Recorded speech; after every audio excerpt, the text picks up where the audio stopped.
Bienvenidos al curso de servicio de atención al cliente. En este video tutorial veremos lo que son las barreras de comunicación y los errores de la comunicación. Las barreras de la comunicación. A lo largo del proceso de comunicación se pueden producir una serie de situaciones que dificultarán que el mensaje sea decodificado por el receptor, tal y como el emisor deseó en un principio. La definición de la barrera de la comunicación es: las barreras de la comunicación son los obstáculos o interferencias que pueden alterar la transmisión del mensaje, llegando incluso a suprimir la comunicación o a filtrar una parte de la misma.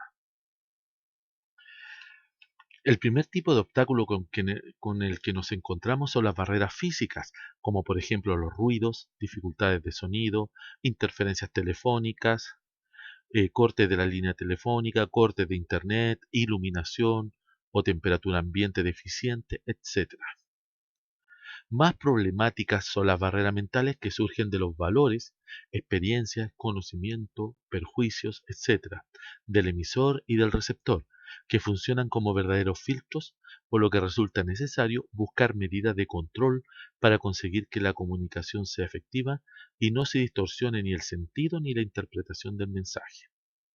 Las barreras personales o psicológicas pueden provocar reacciones inadecuadas en el entorno laboral, por ejemplo, el estado de ánimo de las personas que intervienen en el proceso de comunicación.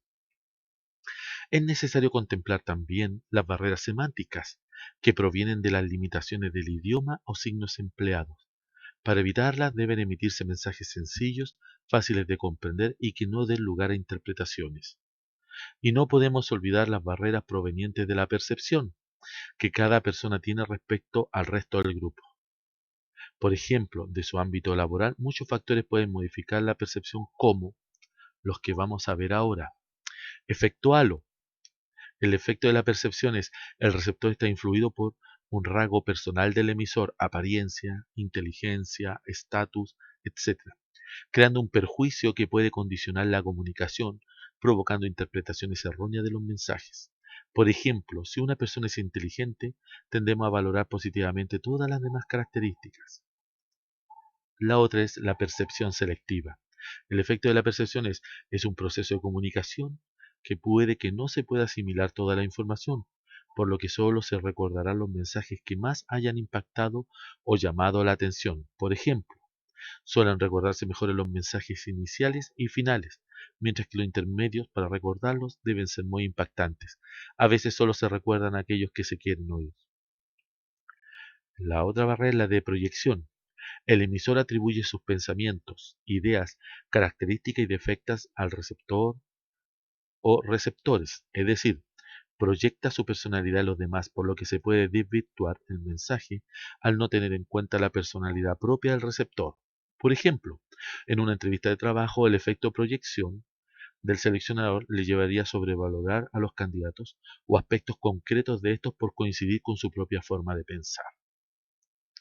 Estereotipos se producen al juzgar anticipadamente a una persona por la percepción que se tiene del grupo al que pertenece. Estos perjuicios pueden crear barreras en el proceso de comunicación. Aunque no nos demos cuenta, todos tenemos una serie de valores culturales y personales que rigen nuestra conducta. Por ejemplo, por ser muy joven debe ser... Ahora tenemos errores de la comunicación. La calidad de la comunicación determinará que el mensaje sea correctamente recibido por el destinatario, pero pueden aparecer problemas en el proceso, dando lugar a errores que incluso pueden cambiar el sentido de la comunicación. Los errores pueden producirse en la emisión del mensaje, en su recepción o en la transmisión del mismo. Tenemos el primero, que es errores en la emisión del mensaje. Si el emisor se comunica de manera ambigua, sin concreción y con falta de claridad, pueden producirse errores en la comunicación. La mejor manera de evitar que esto ocurra consiste en colocarnos en la situación del receptor, analizando cómo emitir el mensaje para que el destinatario lo entienda tal y como lo deseamos.